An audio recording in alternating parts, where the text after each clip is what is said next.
ಬೆಳೆದಿದ್ದಾದ್ರೂ ಕೂಡ ನನ್ನ ಜೀವನದಲ್ಲಿ ನಾನು ರಾಜನ್ ತರನೇ ಬದುಕಿರೋದು. ಇನ್ನು ಮುಂದೆ ಕೂಡ ನಾನು ರಾಜನ್ ತರ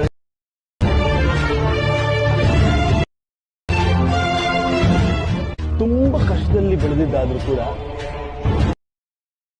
ನನ್ನ ಜೀವನದಲ್ಲಿ ನಾನು ರಾಜನ್ ತರನೇ ಬದುಕಿರೋದು. ಇನ್ನು ಮುಂದೆ ಕೂಡ ನಾನು ರಾಜನ್ ತರ